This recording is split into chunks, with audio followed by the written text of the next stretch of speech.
Get Up Nation.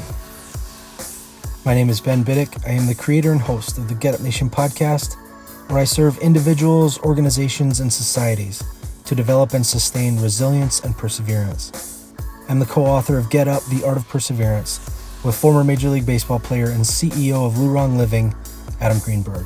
The Get Up Nation podcast is brought to you in partnership with GotYourSixCoffee.com, where Navy veteran Eric Hadley is committed to serving first responders, veterans, and their families through a variety of nonprofit organizations. No stranger to adversity, Eric has fused necessity of coffee with his passion for public service. You're already purchasing coffee. Why not empower your coffee with purpose? Why not purchase coffee that not only has your six, but also has the backs of those who don a uniform of service for our communities and great country? Learn more about Eric and his freshly roasted, award-winning coffee at GotYourSixCoffee.com. Welcome to this episode of the Get Up Nation podcast. Recently, I had the honor and privilege of speaking with Lisa McCormick.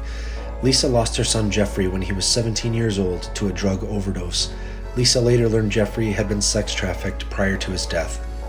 Lisa speaks and advocates for systemic change that enables American systems to hold traffickers and buyers accountable, prevent human trafficking, and effectively rescue and serve those who have been trafficked.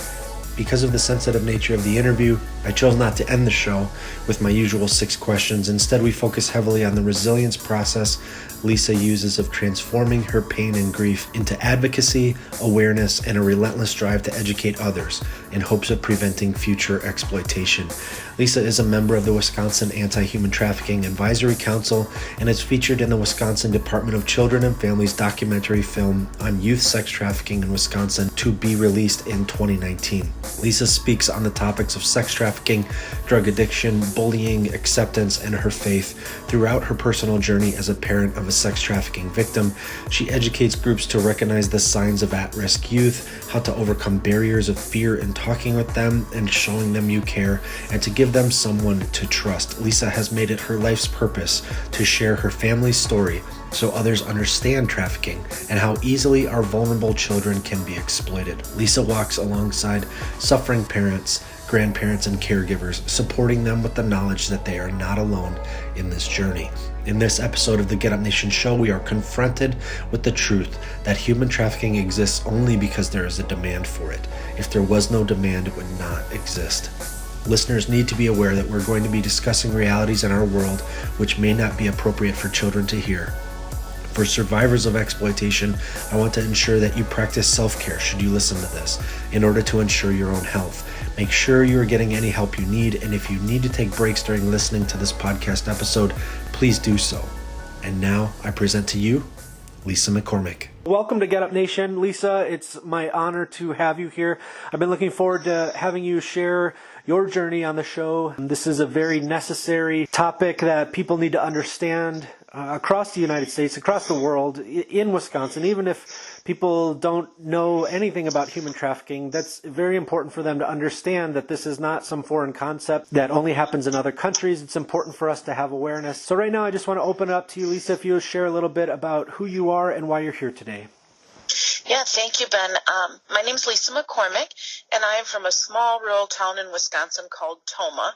And, I never had heard of sex trafficking or anything about trafficking until about 3 years ago when my son Jeffrey got involved in a trafficking ring after being a runaway and a drug addict. And unfortunately, for the last 6 months of his life, he was trafficked all the way up until his death in September of 2016. Jeffrey, he's the youngest of 3. I have 3 children, and he was my youngest. Around middle school really is when things started to change for him. He was pretty normal, regular little kid, grew up in a real small elementary school. But when he went up to middle school, he suddenly was thrust in amongst all these other kids of all different cities and locations and around the community that he just really didn't know how to fit in. And so he tried sports, he tried music, he tried all different looks and styles and things to try to fit in at school. And the only group of kids that he really fit in well with were the kids that were, kind of making the bad choices and doing some, bad things at home or at school. And so that was a group of friends that he hung out with. And so during this time of middle school, he started experimenting with drugs. And it started out with marijuana, smoking cigarettes, drinking alcohol, eventually became prescription drugs. By his 9th grade year of high school, he met a girl, and they started doing a drug called Triple C, which is an over-the-counter cold medicine, and he started taking that and got in trouble at school on that medication. And that day when he came home from school was the first time that he told me he'd been using drugs. And so that was 3.5 years that he'd been using drugs, and I was completely unaware of what was going on in his life. And so that moment we put him to the emergency room and did what was called a Chapter 51. So we put him into a rehab hospital to get him the help that he needed. And when he came back home from that, I guess in my mind, I just thought he'd go to the hospital, he'd go to the doctor, you get fixed and you come back home. And that didn't happen. He came back home, and unfortunately, part of the process of coming home is he had to go into a day treatment facility.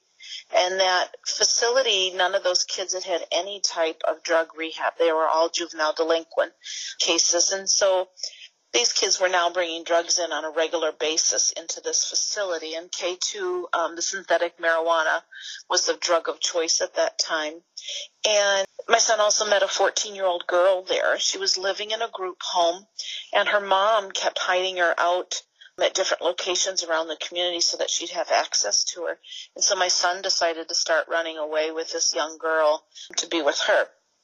Unfortunately, that began a cycle of him running away over the next 2 to 3 years, using harder drugs every time he'd run away, being gone for longer lengths of time every time he'd run. And then suddenly in January of 2016, he'd been missing for about 6 weeks when he gave me a phone call and asked me to come pick him up.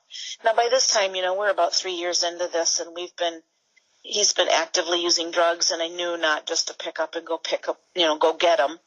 And so I set up something with the police, and the police, when they picked him up, my son informed him that he'd been with these men, and they'd been giving him a lot of drugs. He thought he'd only been gone for about 2 weeks, and he'd been forced to have sex with women, and if he didn't do it, he would be beaten. Upon looking into it a lot further, we found out that these men were known child predators in the Madison area, and that they were actually sex traffickers. They were forcing my son to have sex with multiple women, and then if Jeffrey didn't do what he asked, they would beat him up. He even came home with burn marks up and down his arms from the abuse that they gave him while he was with him. So we're able to get Jeffrey back home, but in the meantime, the traffickers were trying to have access to him, so they were calling him in jail, trying to visit him in jail down in Madison. They were mailing letters up to La Crosse jail, which is our area up here, and were making phone calls up here. In the meantime, they were trying to stalk our family, getting on social media, trying to talk to us through Messenger. Just that type of thing that they were doing, just going after us, trying to find out any information they could as to Jeffrey's whereabouts, where he was, what his court date was. The letters that he sent to Jeffrey were obvious grooming type letters where they were telling him how to talk to the police, how to talk to the social workers, what type of things did he need to do in order to get into a rehab hospital, which is what Jeffrey really wanted to do, was get more help. And so they were trying to convince him all the things they needed to do to get him there so that they would continue to have access with him. They made promises of them getting a job for him. They tried to convince him he could be emancipated, which was illegal in the state of Wisconsin, but Jeffrey didn't know that. And so this type of thing was going on really over the period of about 2 weeks. Finally, we got him transferred back up to La Crosse, and then Jeffrey was placed in a room they call the chill room, where you can just kind of listen to music and relax a little bit. And Jeffrey wrapped the earphone cords around his neck and attempted suicide. And what we realized what was happening at that time is we were just not prepared for the trauma that he'd been through the last 6 weeks. We didn't understand anything that had been going on.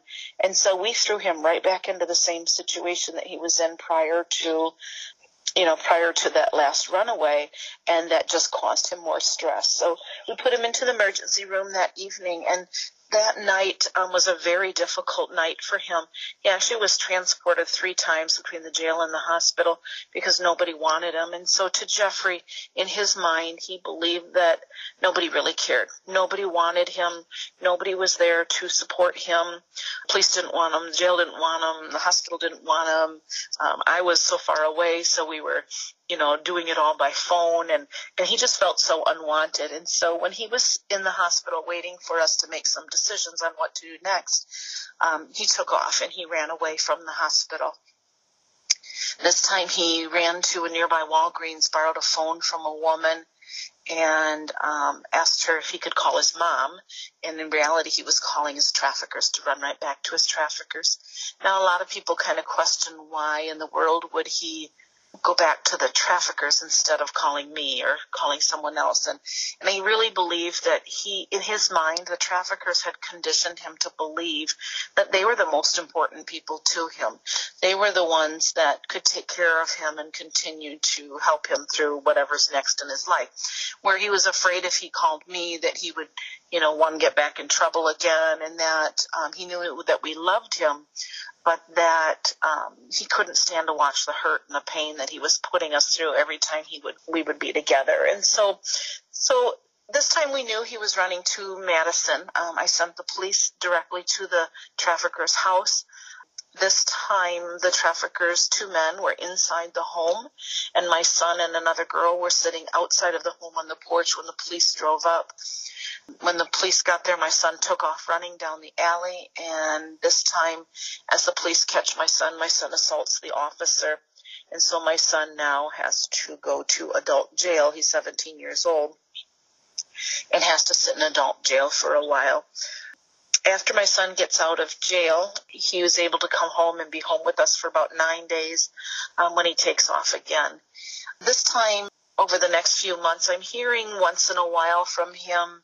I'm hearing from homeless shelters in Iowa that he's down there. I'm hearing from rehab hospitals, and one time he even overdosed and a hospital called me.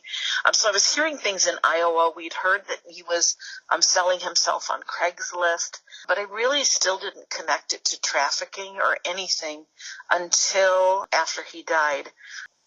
I had talked to my son about 2 weeks prior to his death and told him that I was trying to get him what's called a 3-party petition. I was trying to get him into a rehab hospital and get it court appointed. And I told him, I said, just get back to Wisconsin and we'll serve you with these papers and we can get going.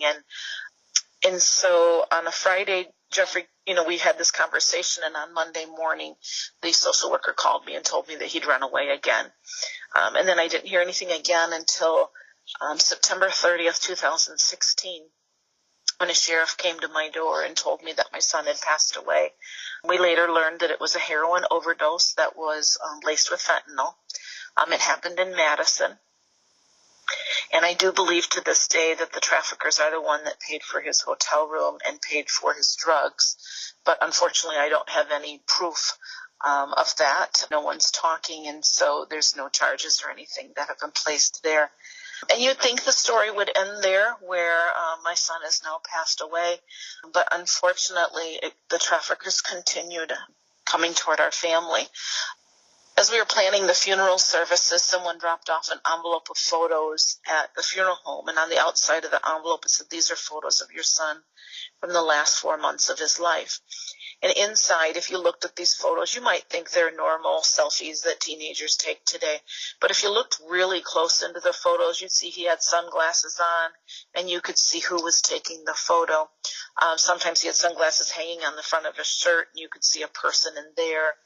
Photos were edited and cropped so that you could see maybe the body of someone in it, but not necessarily their head or anything. There was a series of photos in there of a man with a leather strap between his fingers, and it was a series of photos of him beating my son.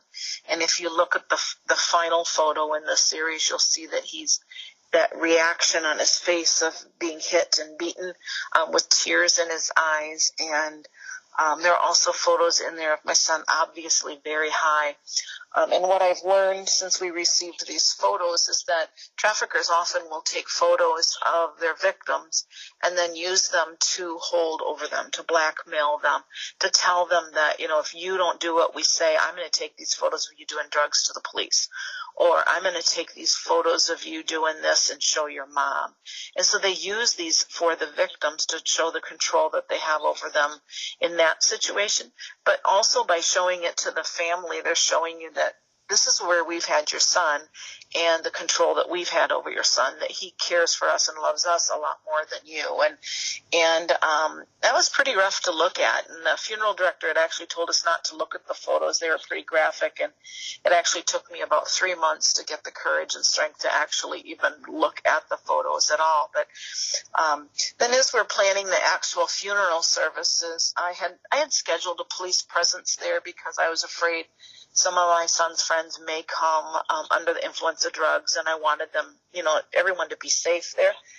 And the social worker had come through about 3 times already, bringing different kids through that were my son's friends. And on the 4th person, she came through the 4th time by herself, and I kind of laughed and wondered why she was coming in again. And she whispers in my ear, "He's on his way." And I said, "Who's on his way?" And she informed me that the trafficker, the guy that we'd call the pimp, the top guy, was on his way to the funeral. And she says, "But don't worry, we'll stop him at the highway and he won't get in here." Well, probably not 5 minutes later, in he walks, sharp-dressed looking man with a woman on his arm who was crying. And they walk in and they introduce themselves as Jeffrey's friend from Madison. And I instantly knew who he was because he'd stalked our family on social media previously. I knew what he looked like. I knew who he was. And so as soon as he stepped past me, I told my daughter that was him, and we needed to have him removed. And so the funeral director came up and removed him from the service. He was very courteous and nice and just left. And he was escorted to the highway to make sure that he actually did leave. But then the next morning, we're planning the actual funeral service, or we're having the actual funeral service. And, the whole service kind of goes by in a blur until we're sitting out at the cemetery. And we're sitting at the grave, and there's this sea of people out there. And off to my right, my daughter elbows me and says, "Mom, look to your right." And over to the right is the man, another one of the traffickers, and he's wearing, a Carhartt jacket and jeans and a baseball cap, dressed very casual, and has a young boy on his arm who is, Jeffrey's age. And he is holding this boy very tight, arm around him. His other arm is holding his arm real tight. And to me, my gut was just telling me that this man was holding this young boy there and telling him, "This is going to be you. If you don't keep doing what we want you to do, this is going to be you." And it just shook me that man was actually there and doing that. And then I look up over the sea of all the people out there, and my daughter elbows me again, and she says, "Look out there, Mom, there he is again." And there was another man out there, and I kind of call him the bottom. In the trafficking lingo, that's what they're called. But this is the person who was my son's friend. This is the guy who, if my son wanted to call home, he's the one that helped Jeffrey call home. He's the one that promised Jeffrey a job someday. And so he was, to my son, he was kind of his friend and his hero. And so there he was standing out there staring at us. And I swear to you, he never blinked once. And that's when I lost it. I started crying very loudly. I couldn't speak. And I think to everybody around, they probably thought that I was crying because they didn't want to put my son in the ground. But the real truth of it all is that there was no possible way I was ever going to leave those men with my son ever again. And there is no way that I'm going to walk out of that funeral in that cemetery and let those men ever have access. And so when I was able to finally coherently speak again, I explained to my family what was going on. And then the funeral directors then asked everyone to leave and remove them from the situation. And so from that point on, I knew that there was no way I was going to let another boy, another girl, another child go through what my son went through. And there was no way I was ever going to let another family walk through this walk and through this path ever again. It's my life's mission now, I think, that I'm just going to go out there and share our story to anyone who will listen, to educate them on what trafficking is and help another family so that they'll never have to go through this again. Lisa, I just want to thank you for being here and for making that your life mission. What needs to change, and how do we help? There's lots that's happening right now. I mean, certainly education, I think, is huge. We cannot leave this up to the police department to catch all these criminals that are out there. Trafficking is such a invisible crime, really, because a human can be sold over and over and over again. And so you don't notice a person driving a car down the street and know that they're being trafficked. But if you ever feel in your gut that you see something that is suspicious, report it and call somebody and tell somebody. And there's so many different ways that you can report that information and be able to help. But you need to know what you're looking for and what the signs are. So go out and get educated and find out what that is.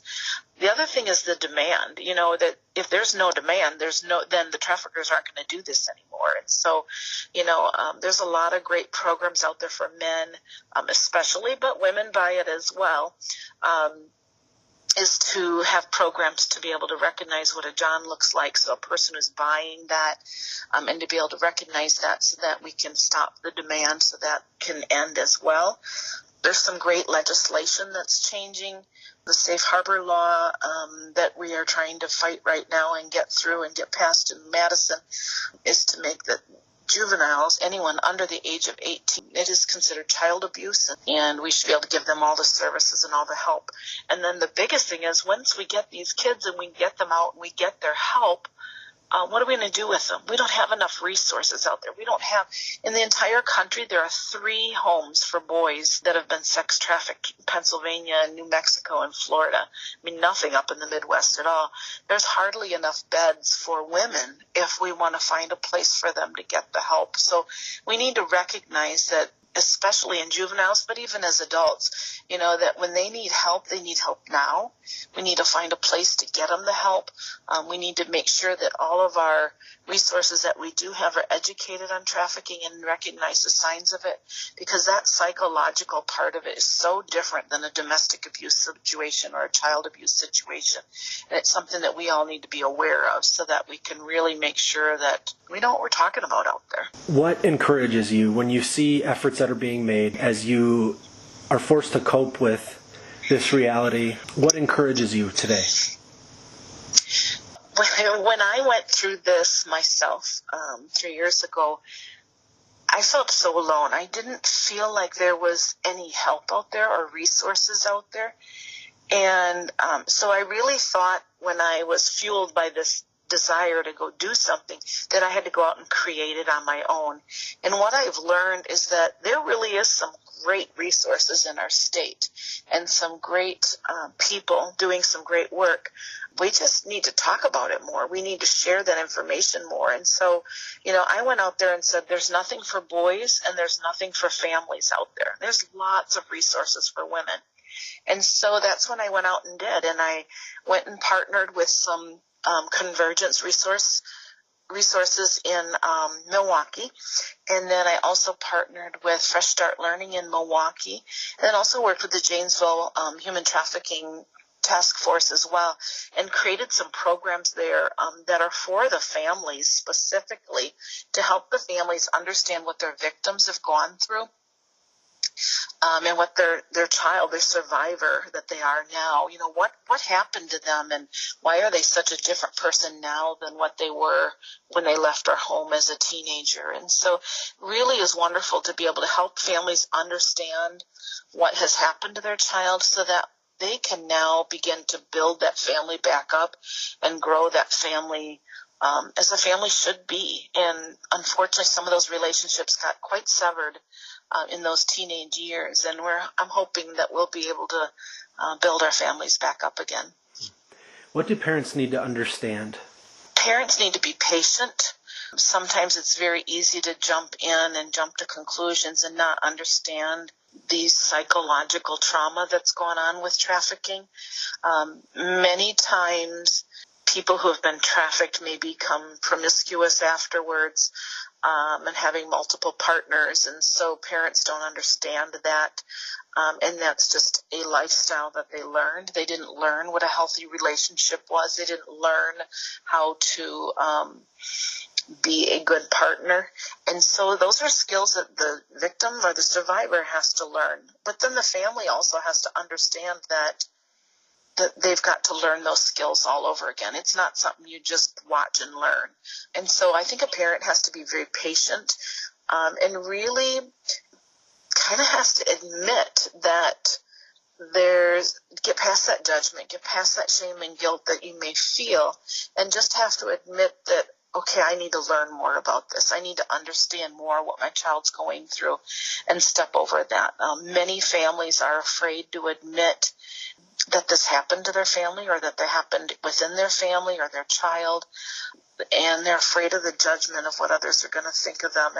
And I tell you, I was there too. I was very scared of what other people would think of me, and think of our entire family. But truthfully, the praise and the blessings and the prayer that came out of it far exceeded any judgment that would have been out there. How can the medical and mental health community do a better job of serving survivors? Same along to all this other thing. It's that education. Many times, a person who's being trafficked may come into a hospital or a medical clinic, maybe with a sexually transmitted disease. Maybe they're coming in with broken bones, or abuse and beatings and that type of thing. And when they come in, they'll travel in twos, and usually one of the persons in there will do all the talking. The other one is completely silent, and they will do all the talking and explain everything, provide what information. Normally they're not related. Normally they're not a parent or a sibling. And so it's suspicious if you're seeing someone come in with another person like this, and the person who's actually been hurt is not doing any of the talking. And medical professionals, in some of the trainings that are going on right now, what they're teaching them is that find a way or an excuse to separate the two of them. Say that there's a test that needs to be done in another room, and take the victim to another room, or ask the other person to leave the room so that you can conduct this test. This way you can get them alone and be able to say to them, do you need help? Is there something we can do? Don't be afraid to ask those questions that say right out, are you in trouble?